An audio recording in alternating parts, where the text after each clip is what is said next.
specific example of when I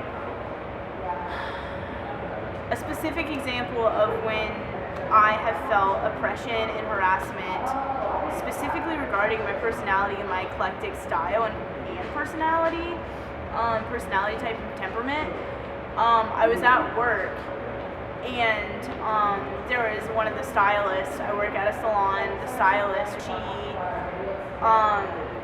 she's just one of those people that's very direct, does not have time to care about your feelings. She's going to get her point across and she doesn't care. So I respect that about her, but at the end of the day, she has to realize a growth opportunity for her is that she needs to realize she's working with people, and people of multiple different personality types, and those are people with feelings. She needs to realize that. So I had a question about some software on our computer, and my manager was like, I go by Ezra at my job because there's another Chelsea that works there. So she was like, Ezra, you should know this information. And I'm like, well, I wasn't taught, and blah, blah, blah. And then Sabrina just jumps in the conversation, is like, I'm tired of you arguing with management. If you ever say this again, I was going to be you, me, and the owner in a conversation. And I was just like, not today, Satan, not today. So I walk out of the room and calm down, and then she kind of said under her breath to other people, if that girl's gonna make me lose my job. And it's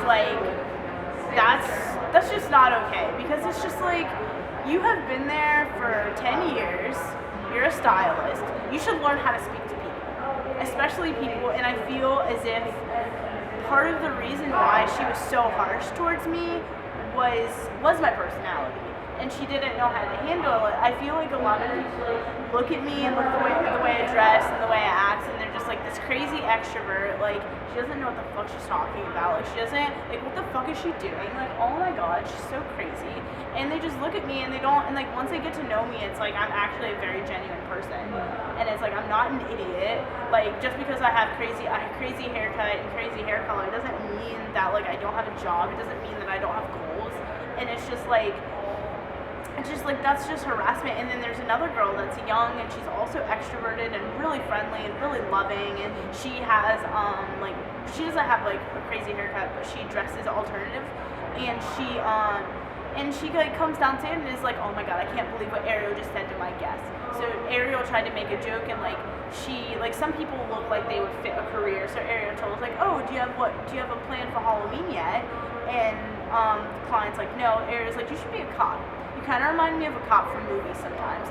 And it's just a cute joke. And then so Sabrina comes downstairs, and we're all in the break room. She's oh my god, I can't believe what Ariel just said. And just tells everyone, and everyone just starts laughing. And the manager doesn't do shit. And it's not only is this harassment happening to me, but it's happening to other people and like-minded individuals such as myself. And it's just and such as Ariel and myself, and it's just this bullshit. You don't treat people like that. And then I straight up told her, I was maybe you should tell that to Ariel instead of talking about her next time. And and then I left. It's I don't give a fuck. Expression in your form of venting is hurting other people, and that's wrong. And it's just I've experienced so many interactions like that with people. Even just at I was walking down the street, and some guy I look different. He's hey you, and I'm he's you look weird, and I'm fuck you. And it's just people just judge me by the way that I look and the way that I dress, and then some people are curious about it, so they'll talk to me, but then they'll realize that I'm an extrovert, and they're just kind of oh, she's weird.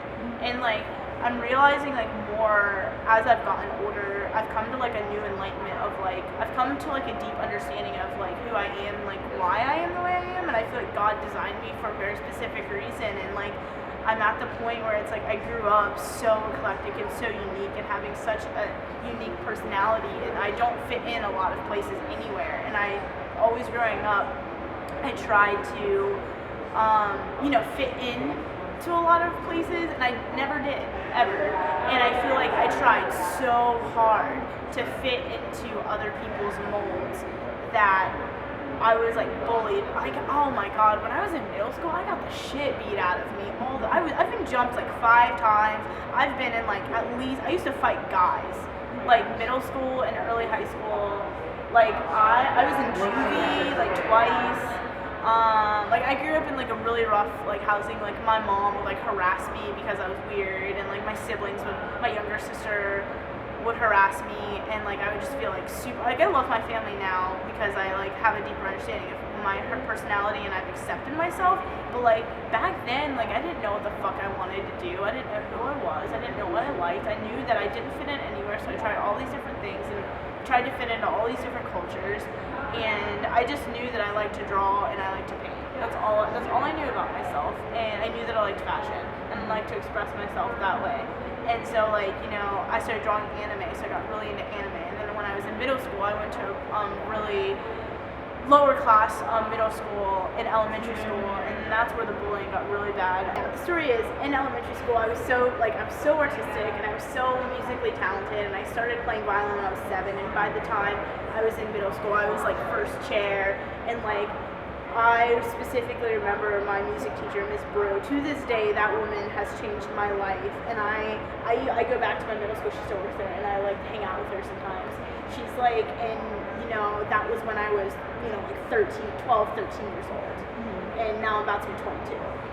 And she got a hold of it, and they were like, "You're so fucking weird, blah blah. You're drawing this anime shit, blah blah," and just like, you know, like I was going through so much at home, being bullied by my family, and like growing up, and like I like as a child, like I had a rough childhood. Like I experienced like sexual abuse, I experienced like, physical abuse. Like I saw one of my mom's boyfriend beat the shit out of my mom. Like I went through so much as a child, and like the only way to like get it out. Oh my god, I'm gonna start crying. The only way to get it out was like anime and like art and like music, and that's all I cared about as a child. And like being like so harassed as a child like has scarred me like significantly now as an adult, and like now just like dealing with it, it's like so much to handle. It's like I didn't even know I felt that sad about this shit, but like yeah, like going through things like that, like no one should go through that.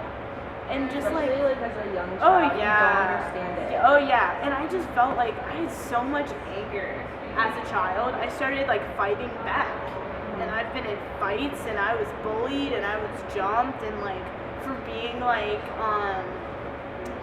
pansexual, like people, like I didn't know what I was when I was younger. So like just being, yeah, like having like a different sexual orientation and not knowing how to deal with it, like I was like bullied for that, and I was bullied for just being so different, and like, and it's like I never fit in with people. To this day, it's hard for me to fit in with people my age, and I always like have to fit in with people who are older than me, because I feel like, you know, my teachers accepted me for who I was, because they're like, yeah, that's just Chelsea. She's like this like she's like this like hippie kid that's like doesn't give a fuck and is just like gonna be who she's gonna be, and we're gonna let her do so she can feel safe. And just facing like all of these like racial oppression of being like biracial and not knowing which culture I fit into, like growing up not knowing my dad and then like knowing my mom, so like being harassed for that, being harassed for like having a different music taste in the culture I was fit into, having a different like taste in like art and culture. Like I was widely interested in like Asian culture for a long time, because I loved anime so much, and just like getting into that, and it's just like just being bullied all the time for all of these things and not knowing how to get it out. But then my only outlet was art and music, and then like being shunned for that and being bullied, I just like fought back. And then like as like someone who's like I was in counseling for like 10 years or so, to deal with. That's so much to deal with for a person, let alone a child.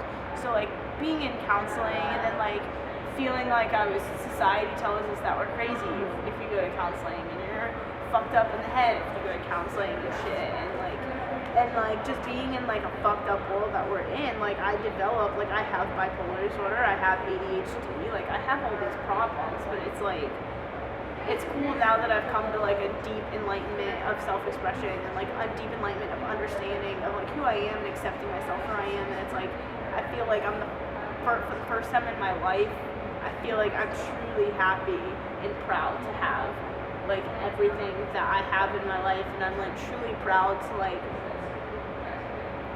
be who I am.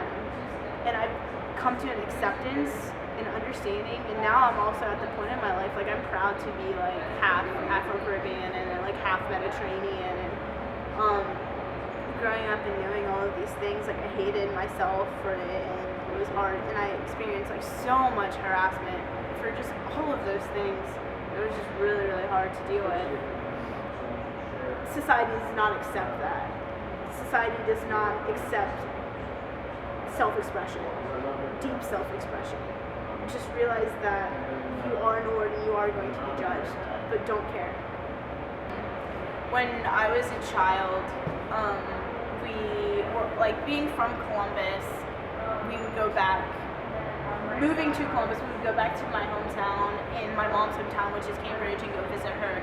And I specifically remember a time, like, me being, like, half Afro-Caribbean and being Mediterranean. Like, my sister is half black and Mediterranean, so she's, like, obviously darker complected, has darker hair than I do, and all of those things that come along with that.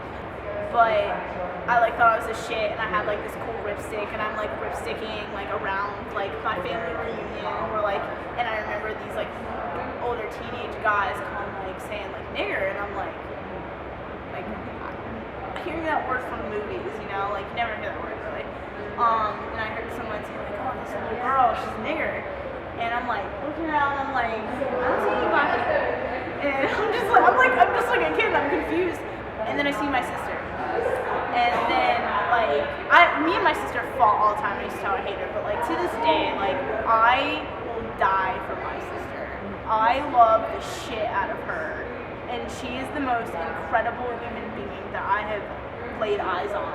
She has such a deep understanding of self-acceptance and accepting herself for who she is, and she has confidence that I don't even have. And like I wish I was at that point where she is now. Anyway, but I look at my sister and then I see them going out to get a crossbow. And I'm like, what the fuck? What the fuck is wrong with these people? And they're like these teenage boys wearing like camo and like forest camo and they get out a crossbow. My first thing is like, I like go run and get my mom, and then like my mom goes and checks out and they're like, yeah, like we're gonna shoot this nigger and blah blah. And I'm like, that was like terrifying. And then like my mom, like we were at a family reunion, thank God, but we called the cops, and the cops like came and arrested them. But it's like, me, I was like 8 or 9 at the time, so she was like 4.